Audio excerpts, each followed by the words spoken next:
Neil Postman famously described media ecology as general semantics writ large, and he also defined media ecology as the study of media as environments, which in effect is defining media as environments, and to fall into the agent problem. General semantics teaches us, or rather general semanticists know, to look closely and examine our use of language, that words are human inventions, the product of a process of abstracting, not essences or representations of essences, but rather tools we use as conveniences, and of course maps that we create of territories, both familiar and undiscovered.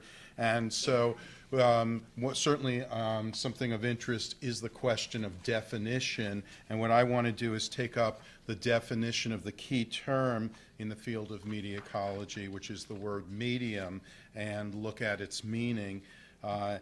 Doing so, I want to suggest that the way that media ecologists use the term might be styled as medium writ large, a much broader and more inclusive understanding. But first I have to begin by stating unequivocally that media is a plural noun.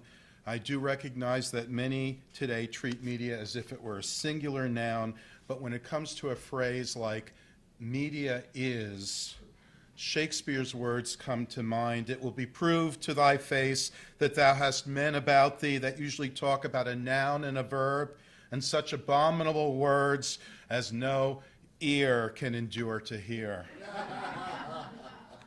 I want to make it clear, this is not just a matter of aesthetics or good grammar. I have no objection to split infinitives. I'm quite willing to boldly split a few myself, but I do think my concern's more than splitting hairs. If you turn media into a singular noun, in effect you're saying that what all different types of media have in common are all that really matters, that their differences are not all that significant, and the fact that we have a term such as media suggests that there is a single category that different types of media can be put into, and therefore they do have certain commonalities, but only paying attention to what they have in common leaves us at a very high level of abstraction. And what is most interesting and most significant about media are differences that set them apart from one another. The differences between different media are differences that make a difference, to use Gregory Bateson's happy phrase.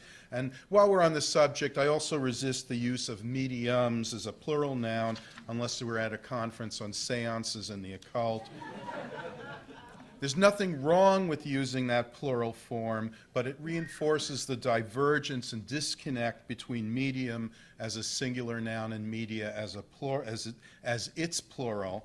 And this is probably why some of my students I see now try to turn media as a singular noun into a plural by adding an S and writing medias, and that is truly abominable.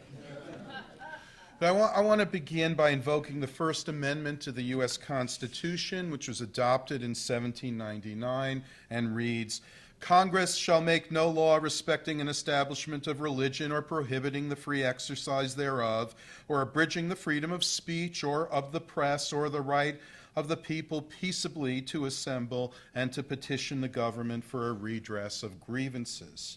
So this First Amendment, first article of our Bill of Rights protects many different freedoms of communication, speech, the press, we're referring to print, and assembly can be considered a form of communication in and of itself, and one that involves speech.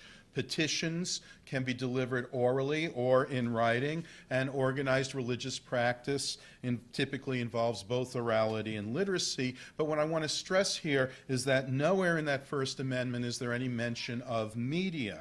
Nowhere in our Constitution is there any mention of media.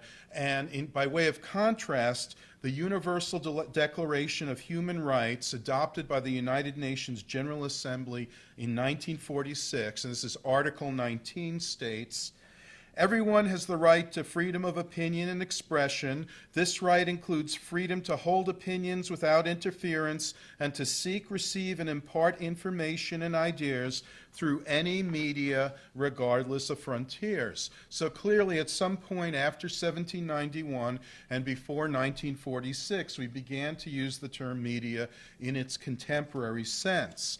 I think it's safe to say that this usage is one that originates in the 20th century and most probably is connected to the introduction of radio.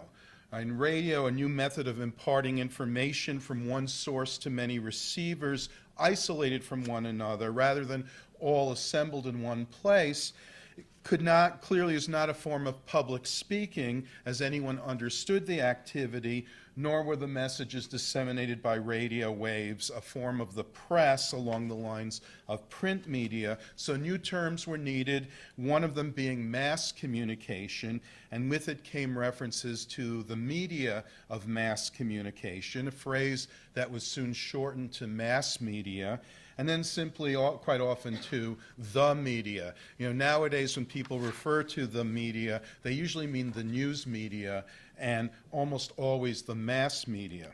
So the concept of mass communication quite naturally led to a tendency to treat the mass media as a single phenomenon characterized by a common set of characteristics, such as rapid dissemination of messages, one-way communication, reliance on professional communicators, complex organizations, and so on. And it follows that the tradition of mass communication research and scholarship did not emphasize the differences between different types of media or didn't view them as a difference that makes a difference. For a mass comm scholar, the differences between newspapers and radio were not as significant as their commonalities as mass media, while on the other hand, the medium of telephone was largely ignored as it was not considered a mass medium.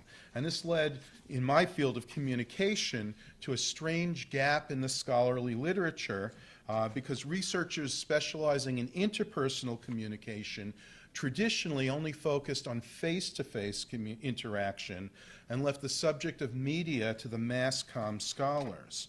That's what made the publication of McLuhan's Understanding Media in 1964 so revolutionary. So not only did he ignore the arbitrary division between mass and interpersonal communication, substituting the basic term media in place of mass media, and placing media such as the telegraph, telephone, photography on an equal footing with newspapers, magazines, radio, and television.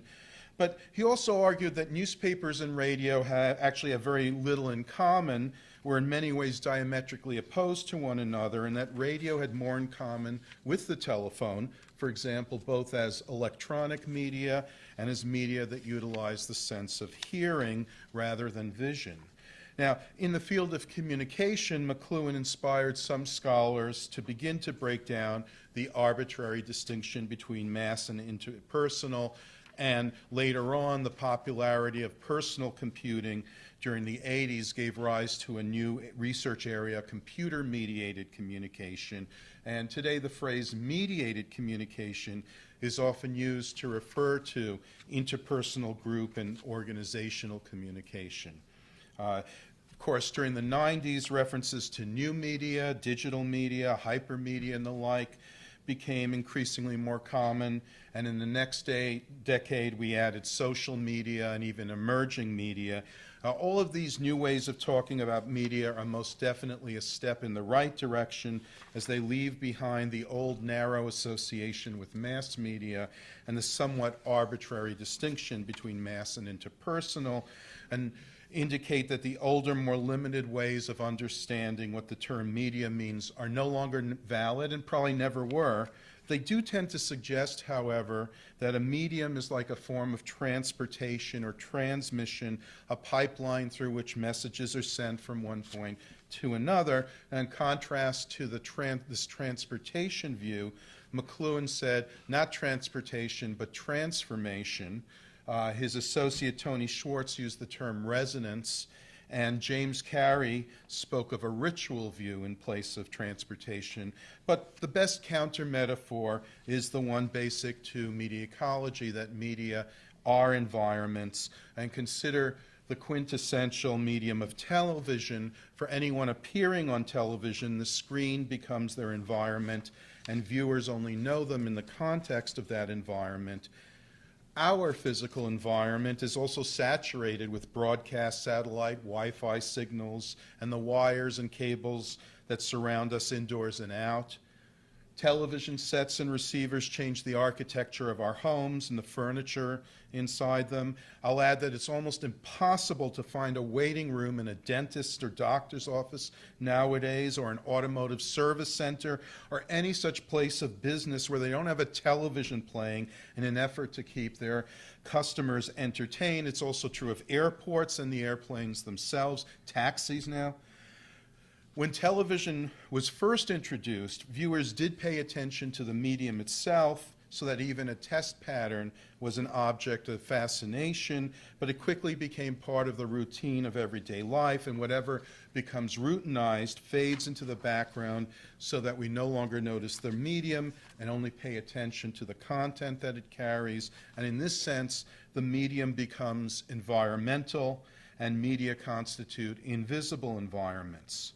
And for viewers, television serves as a window onto the world, so our experience and understanding of much of our environment is mediated by television, which means that what we think of as our environment is actually television.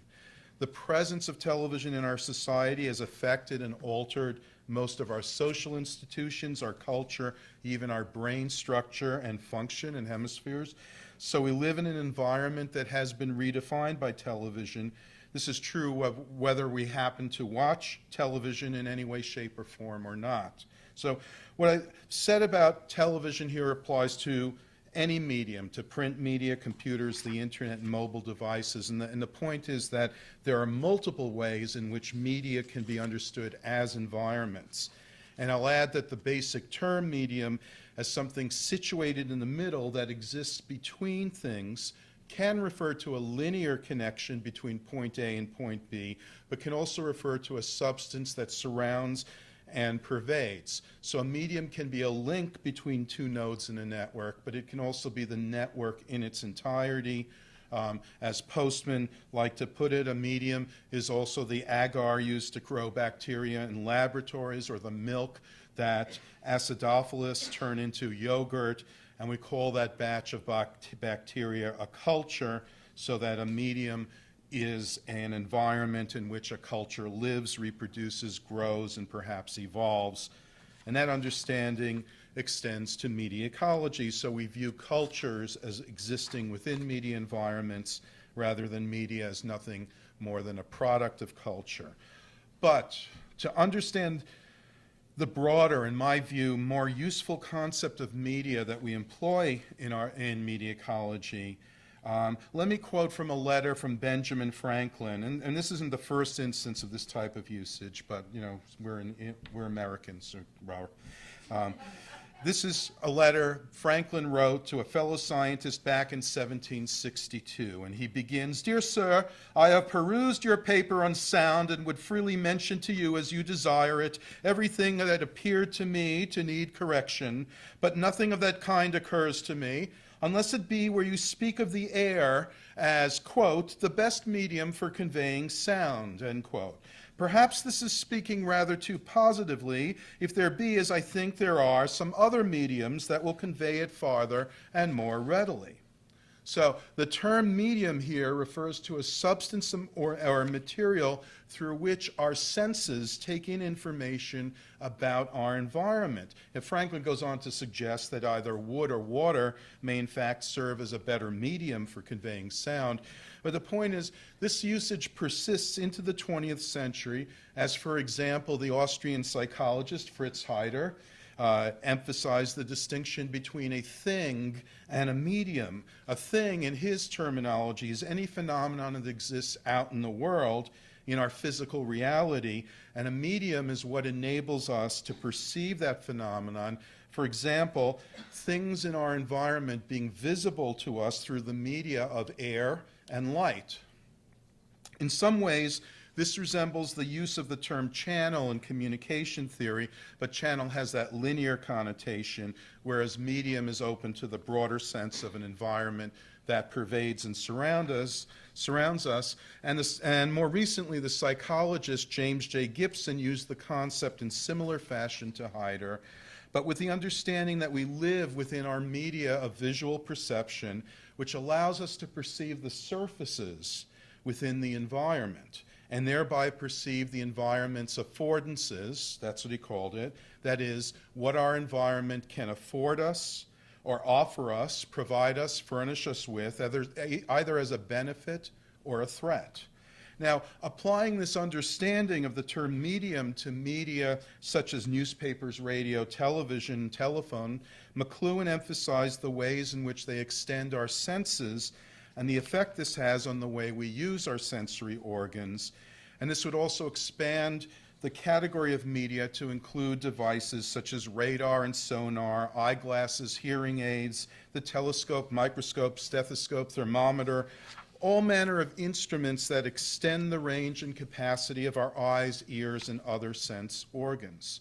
So the concept of medium as a substance or material also has a long association with art. For example, just as Franklin referred to wood as a medium that conveys sound, he might also have noted that wood is a medium from which an artist carves a sculpture, in contrast to the medium of chiseled stone or molded clay. Along similar lines, an artist may paint with the medium of oil paints or with watercolors or sketch with charcoal or pastels on paper or canvas or a wall or ceiling.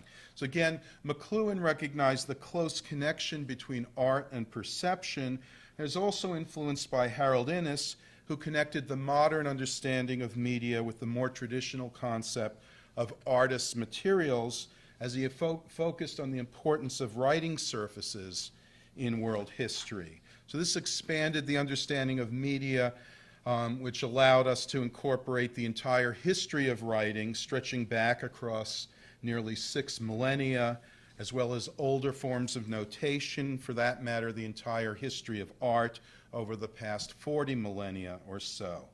Now, at this point, it may seem that when I'm talking about medium writ large, is mainly a materialistic one, media as substances, mechanisms as the physical environment, but that's not the case. And in this respect, I would also like to quote and share a marvelous passage from the Federalist Papers. I'm not the first to bring them up today. And this is attributed to James Madison. All new laws, though penned with the greatest technical skill and passed on the fullest and most mature deliberation, are considered as more or less obscure and equivocal until their meaning be liquidated and ascertained by a series of particular discussions and adjudications. Besides the obscurity arising from the complexity of objects and the imperfection of the human faculties, the medium through which the conceptions of men are conveyed to each other adds a fresh embarrassment. The use of words is to express ideas. Perspicuity, therefore, requires not only that the ideas should be distinctly formed, but they should be expressed by words distinctly and exclusively appropriate to them. But no language is so copious as to supply words and phrases for every complex idea, or so correct as not to include many equivocally denoting different ideas. Hence, it must happen that however accurately objects may be discriminated in themselves, and however accurately the discrimination may be considered, the definition of them may be rendered inaccurate by the inaccuracy of the terms in which it is delivered.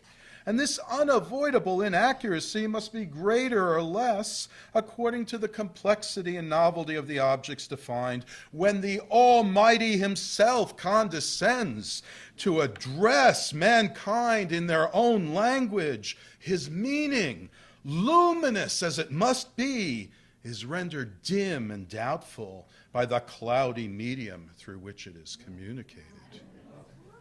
Thank you.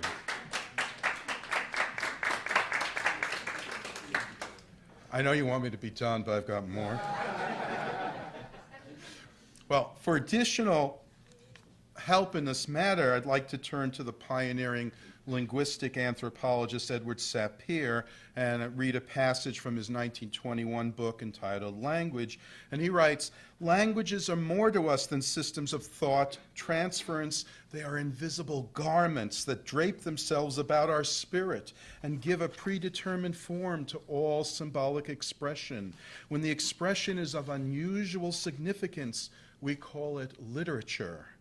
Art is so personal expression that we do not feel that it is bound to predetermined form of any sort. The possibilities of individual expression are infinite. Language, in particular, is the most fluid of mediums. Yet some limitation there must be to this freedom, some resistance of the medium. In great art, there is the illusion of absolute freedom. The formal restraints imposed by the material, paint, black and white, marble, piano tones, whatever it may be, are not perceived. It is as though there were a limitless margin of elbow room between the artist's fullest utilization of form and the most that the material is innately capable of. The artist has intuitively surrendered to the inescapable tyranny of the material, made its brute nature fuse easily with his conception. The material disappears precisely because there is nothing in the artist's conception to indicate that any other material exists. For the time being, he, and we with him, move in the artistic medium as a fish moves in the water, oblivious to the existence of an alien atmosphere. No sooner, however, does the artist transgress the law of his medium, than we realize with a start, there is a medium to obey. Language is the medium of literature, as marble or bronze or clay are the materials of the sculptor. Since every language has its distinctive peculiarities, the innate formal limitations and possibilities of one literature are never quite the same as those of another. All right? So Sapir ties together the idea of the artist medium and the idea of medium as an all-encompassing substance and environment with the idea of medium as invisible and as a material that is not in fact material but rather a code or a symbol system. And this extends to the physical form of language as speech, as well as the general concept of language and symbolic communication, and to specific languages, the differences between, say, French, Spanish, German, Mandarin, Hebrew. McLuhan and other media ecology scholars built upon the idea that languages are media and media are languages writ large, and in many ways, language is our primary medium of communication. But within this category of medium writ large, we can also include all of our other codes and symbol systems as media, and that includes art forms and even modes of perception. And beyond symbolic form, we can understand the concept of form in general as the equivalent of medium, the distinction between form and content, one aspect of the distinction between medium and content. Form is also synonymous with pattern and relates to structure, grammar, and rules. And we can also include biology within the category of media. Not everyone agrees with this, but I think so, and that's what counts. The differences between the structure and functioning of the eye and the ear are differences that make a difference, as are the differences between the structure and functioning of the human eye and the eyes of a dog or a frog or a bumblebee. The brain, and each hemisphere for that matter, could be understood as a medium, as the body can as well. All characterized by specific structures that impose certain constraints and provide certain affordances. So we could talk about human media, and that would also include certain types of organization, including strict linear hierarchies, which we refer to as going through channels, as well as nonlinear networks. But further, following Edward T. Hall, we can look at space and place as media that structure our behavior, interaction, and thought processes, as, for example, in the difference between a classroom and a nightclub, or between going to church and going to the beach, or between sitting in a theater and watching television in the privacy of your own home. And in fact, when Postman introduced media ecology, he included all manner of face-to-face situations and contexts as objects of study for media ecology. Now, paralleling McLuhan's contrast between content and media, and again, another name that's been brought up already, Paul Watzlawick and his colleagues, building on Bateson's work, posit two levels of communication, content and relationship. So relationship and content parallels form and content, both aspects of medium and content. In other words, relationships can be included in the category of medium. Relationships are environmental. We speak of being in a relationship, after all. They structure and constrain our communication. We speak differently to our parents, lovers, teachers, students, colleagues, and so on. We can also regard watching television and going to the movies as different kinds of relationships, as are sending an email, talking on the phone, sending a text message. Bateson, Watzlawick, and the rest refer to communication on the relationship level as meta-communication. Media then are a form of meta-communication, or put another way, meta-communication is communication on the level of the medium rather than content. So the idea of media and content is constituting different levels, also connects us to Alfred North Whitehead and Bertrand Russell's theory of logical types, and to systems theory. A medium can be regarded as a system with its content and its users inside the system as the equivalent of the parts that together form the whole. What makes a system greater than the sum of its parts is the structure they form, their interaction, their relationship. In this sense, again, the concept of medium brings together structure, interaction, relationship, the meta level, grammar, rules, context, situation, and of course, environment. In systems theory, the system is an environment for its contents, but also can itself be situated in an environment that is a larger system. The idea of systems nested within one another, within other systems, connects to McLuhan's observation that the content of a medium is another medium, by which he means that any given medium can serve as the content of another medium, which later on J. David Bolter and Richard Gruson referred to as remediation. In this regard, the spoken word as a medium becomes the content or medium within the written word, which represents the spoken word, and print takes the written word as its medium, as its content, and electronic text then remediates print. When a physical medium becomes the content of another medium, it becomes a style or format that is form rather than substance. It's dematerialized. So understanding medium then requires us to go beyond the materialities of communication and beyond communication itself. In perhaps his most radical move, McLuhan used the terms media and technology more or less synonymously, and drew upon a long-standing notion of technology as extensions of human capabilities, an idea that goes back to the 19th century to Ralph Waldo Emerson. Media as extensions most readily bring to mind tools, but their further elaboration as machines and gadgets. But Lewis Mumford provides a useful corrective in arguing that we shouldn't overlook the container as a form of technology, from pots and bowls to wells, cisterns, architecture, settlements, and cities. And this helps to clarify the connection between extension and environment. As an extension, a technology mediates between ourselves and our world, extending us in one sense while also coming between us and our world in another. That's any technology comes between us and what's out there. For this reason, McLuhan noted that every extension, every medium as an extension is also an amputation. It's also cutting us off.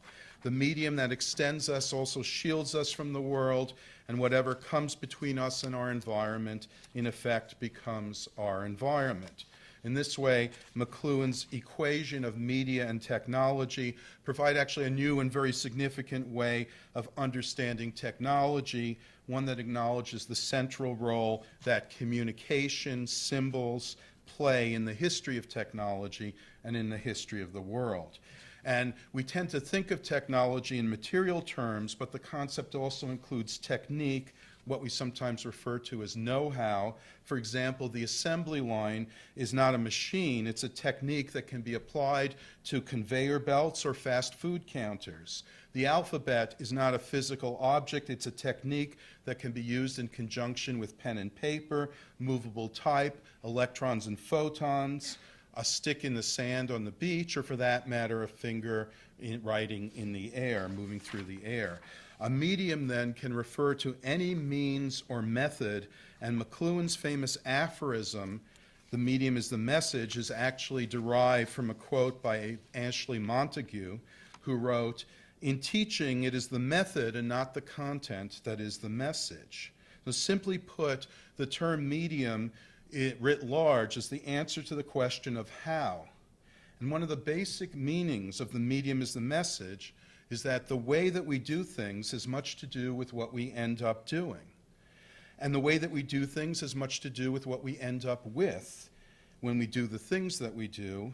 And the way that we do things also has a lot to do with what we become by doing the things that we do. Now, McLuhan also made reference to gaps and intervals and resonances in the total field, which are other terms that are associated with this expanded understanding of medium. In its most basic sense, medium refers to a quality of in-betweenness, which from a limited point of view refers to what goes between linearly, but in its fullest sense refers to what surrounds and pervades what is environmental. The relationship between an environment and its contents, or a medium and its content, is an asymmetrical one, and as is the relationship you often invoke between figure and ground in perception and art. And I suggest this gives us a new kind of grammar for thinking about phenomenon, or a dialect, or a dialectical grammar, grammatical, dialectical, whatever. But in a television interview from 1970, McLuhan said the following, I'll quote, "Affluence creates poverty as a form of complementarity, just as without the white man there are no colored people. It's a figure-ground relationship, and there are many forms of it. Learning creates ignorance. Literally, during the Depression, nobody talked about poverty, they talked about hardship. But there was no affluence, and so affluence is the ground that creates the figure of poverty and makes it noticeable." So in other words, affluence is the medium and poverty is its message. By the same token, learning is the medium and ignorance is its message. And the concept of the white race, as McLuhan put it, is the medium whose message is the other of non-white races. And so to give some other examples, the classic polar opposition between body and mind can be better understood if we view the body as the medium and the mind as its content. The mind is not the body, but it merges out of the body. It's contained within the body. It's dependent upon the body. It can also affect and alter the body. Looking at the body as the medium, you can also think about life and death. Rather than a binary conflict between life and death, it's clear that life is the medium that makes death possible. So in this sense, death is life's ultimate message. And Ian McGilchrist's view of the brain, the relationship between right and left hemispheres, suggests that the right brain is the medium and the left brain is its message or content. You see a parallel in Carl Jung's concept of the mind, that the unconscious mind is the medium, the conscious mind emerges out of it as its content. Give another example, if you're familiar with Augustine's conception of time, the present becomes the medium whose contents are the past and the future, because we only live in the present. You might add that the medium out of which space emerges, that chaos and order are not dualistic opposing forces, but rather, and this is in accordance with contemporary systems theory, chaos is the fundamental medium of the universe, and order is the content or message that emerges out of chaos. So this suggests that the terms medium and media serve as convenient ways to refer as to dynamic processes rather than static phenomenon. There's a danger of reification, and when that happens, it results in such pointless questions as, is television viewed on different devices the same medium or different media? Is a laptop computer the same medium as a desktop computer? Is the paperback edition of a book the same medium as a hardcover? And what we're really concerned with is not medium as a thing, but with a process of mediation, or better yet, a process of mediating akin to the process of abstracting. Really another way of looking at the process of abstracting. So whatever changes that process is a difference that makes a difference, right? So I've endeavored to provide some idea of my understanding of the key term medium as it's used within the field, and how broadly the term can be employed and therefore defined, in turn defining the subject and matter of the field and the approach.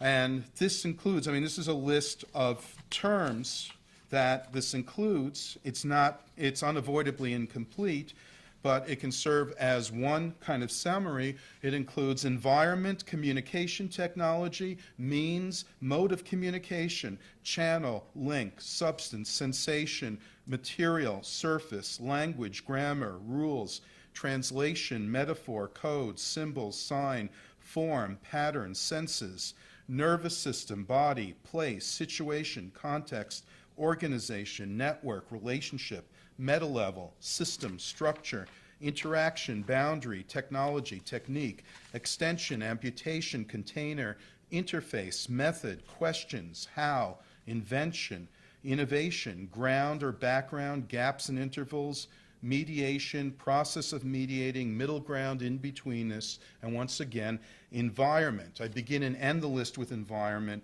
both to underline its importance for the study of media's environments, but also to indicate I read a list. It sounds like a linear progression, but really it's better conceptualized in a circular form, or even better as a distributed network, just like the internet, in which each item is connected to each other item in a conceptual web.